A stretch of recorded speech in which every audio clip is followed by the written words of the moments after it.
are starting a new segment on CBC Vancouver News at 6 called Throwback Thursday, where we take a deep dive into our vast archives.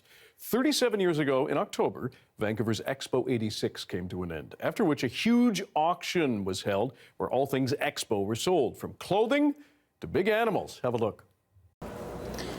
Looking for a good automobile? Have I got a car for you. Remember this?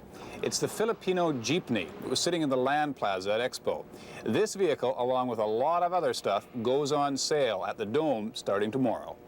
Maynard's auctioneers are getting ready for the biggest auction they have ever handled.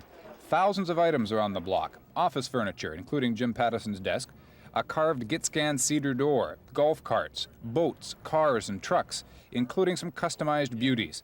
596 lots in all, and some of the lots contain a number of items. Of course, some of the things for sale here don't exactly have 1,000 uses. This is a beautiful piece of workmanship, a solid wooden ox cart, complete with driver, but it's not the sort of thing you'd want to put on your front lawn. Imagine the look on your wife's face if you brought this home. A lot of money will change hands here during the next 2 days. After Maynard's takes a cut, the profits go to Expo. Exactly how much money that is isn't known yet.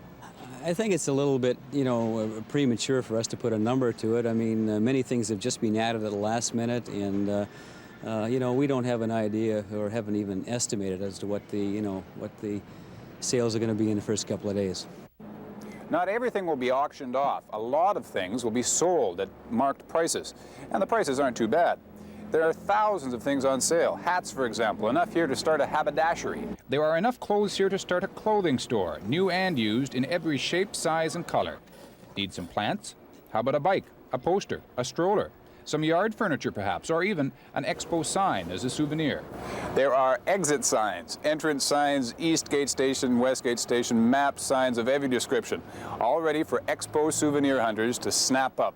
And they undoubtedly will all be snapped up. Some of the signs are kind of humorous. Could you imagine planting something like that outside your bedroom door? This is just part of what will eventually be sold by Expo. Some of the stuff is still being used. Other things will be sold by tender, like buildings and rides. We're now joined by our municipal affairs reporter who's not laying it on too thick, BC nostalgia connoisseur, Justin McElroy. Sorry for bothering you, buddy. Now, for someone who, for the record, was not alive... I didn't see you there, Dan. Yes, indeed. You weren't alive around during Expo, unlike some of us. You have quite a number of souvenirs from the World's Fair. What's on the top 5 list?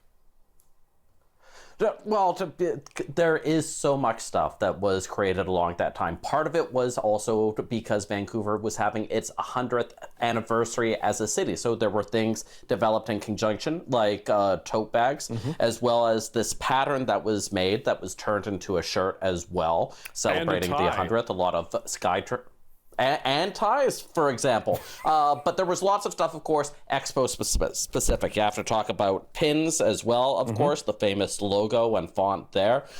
There was even an Archie comic that was created specifically where Archie and the gang go to Vancouver for Expo, and it's basically an advertorial for them to go to exhibit after exhibit after exhibit. And of course, everyone has their own custom things from Expo as well that they hung on to. And I managed to get one of those pieces. People might remember the McBarge, the floating McDonald's that was in Falls Creek. Indeed. Well, there were plenty of chairs on that amazing, beautiful vessel, and I happen to be sitting on one of those chairs right now. Well, give us a gander. What does that look like? Yeah, well, you can see it's just an ordinary sort of chair with an anchor that still looks pretty good for, some 37 years after the fact. Still holds together well. The McBarge, of course, a little bit more derelict these days, sitting in Maple Ridge, constant dreams for what it could be. But it's amazing just how many people hold on to weird little tidbits from that time. It's an era that people still celebrate to this day in Vancouver. And just no matter where you are, if you have an old garage somewhere and you attended Expo or you had a parent that attended it, odds are they will have something in their attic or garage space. And I have to ask you, how did you get all this stuff?